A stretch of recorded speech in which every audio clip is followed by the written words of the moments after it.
How are you doing, everybody? Damp Sam on a video, first for a long time.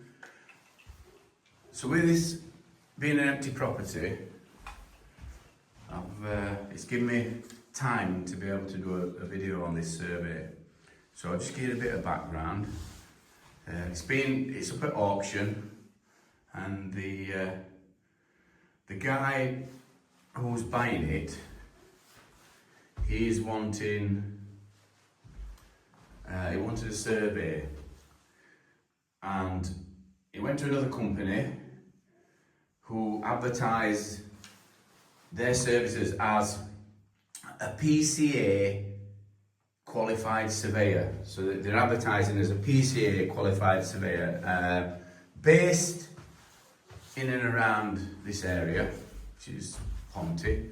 And when I've looked on his report, so he's done a report, the guy's paid for a report doing. When I've had a look on it, he qualified around about the same time as me, because it's same number and same date. So it could have been on the same course. They've got their own company that do work as well, but they're not PCA members for some reason. They're not PCA members. So he's come out and done this survey. I had a read of it, and it's a decent survey. But one of the things that were omitted, which is a bugbear of mine, is he didn't put a plan on. He just put some photos with a couple of yellow lines on, saying this is area that's wet. And he did pick up this area. So he picked it up from here, across here, and to there, in like a square. So, and they've given a price. So it's about 2/3 way in for there, 2/3 way in on there. So when I've checked it, done my own survey, because obviously we are PCA members and obviously qualified. I'm not going to blow my own trumpet, but I've got a few more qualifications than this guy. But he must not have put his meter on down here, because that's what we're getting down here, in this corner, and then back on that side. So it comes back on its then, which is weird how he's missed it. Obviously this is a solid floor, and there's low level dampness, possibly bridging on there. But outside, it's got a physical damp course in it. It was a 1930s build, and outside there's a raised floor level. So I'll just, if I can get K out, I'll take it out and show you, because then you know what you're playing with. So there's all vegetation in that corner. There's a great big Alsatian and all that there. I hope you don't get over the fence.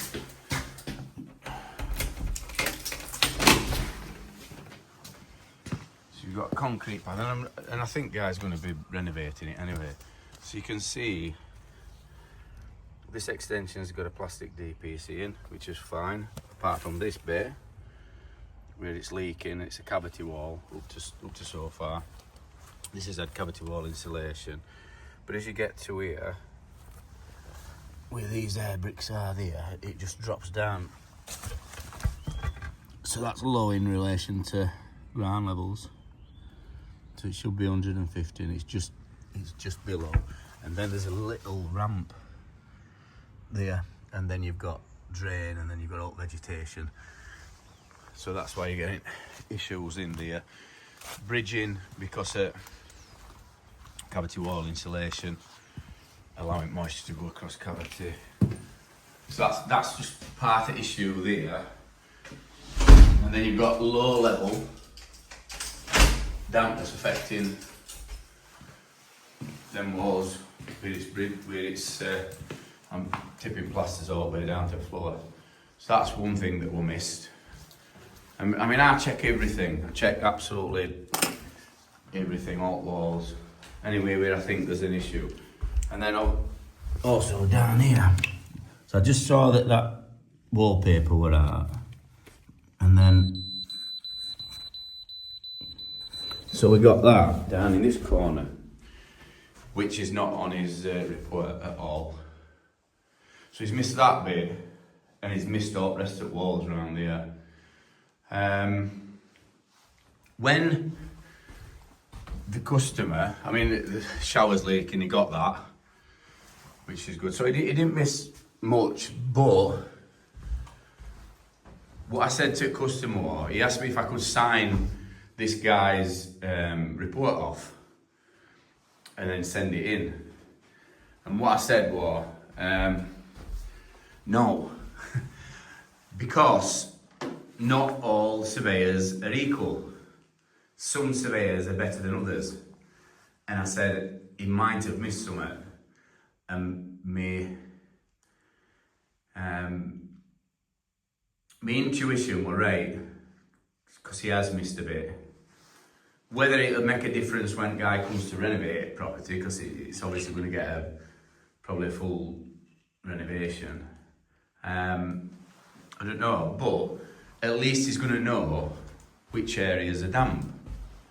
Do you know what I mean? So, and why? And in his report, he'd not explain why.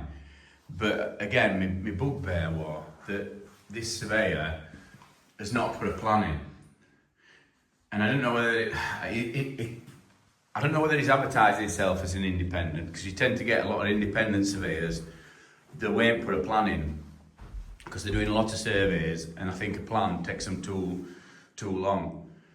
We've got an app and that, and I just scan all room, and then I can put on, it's an exact plan, measurements and everything, and I can put on exactly where the damp issues are. So when that goes to customer, he knows what's what, and we put all information on plan.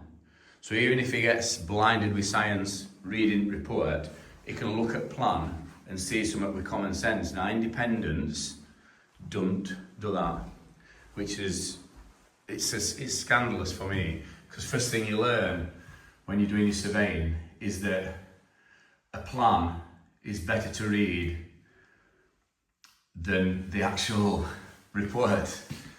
Most people will skip straight to how much it's going to be, but then they want to see plan because they want to see where it's going to be, and that's easy information for them. So just a couple of other things that it's not got. No extractor fan in here, no extractor fan in the toilet, which there should be. It should be if you're going to renovate it. There ain't one in bathroom either, and obviously bathroom's leaking. Bathroom's been leaking onto the ceiling, so there's going to be issues there. Other than that, it's an ex-local authority house, absolutely bulletproof. I've got a couple of these, and I rent out, and I buy them every day a week, because you get decent gardens, they're built really well, and this has had an extension on. So, I thought I'd just show you this video and show you that not all surveyors are equal. Some are better than others, and you have to do your own due diligence to find out which ones are better than others. We can't go around telling you. All right, Damp Sam signing off. Bye bye.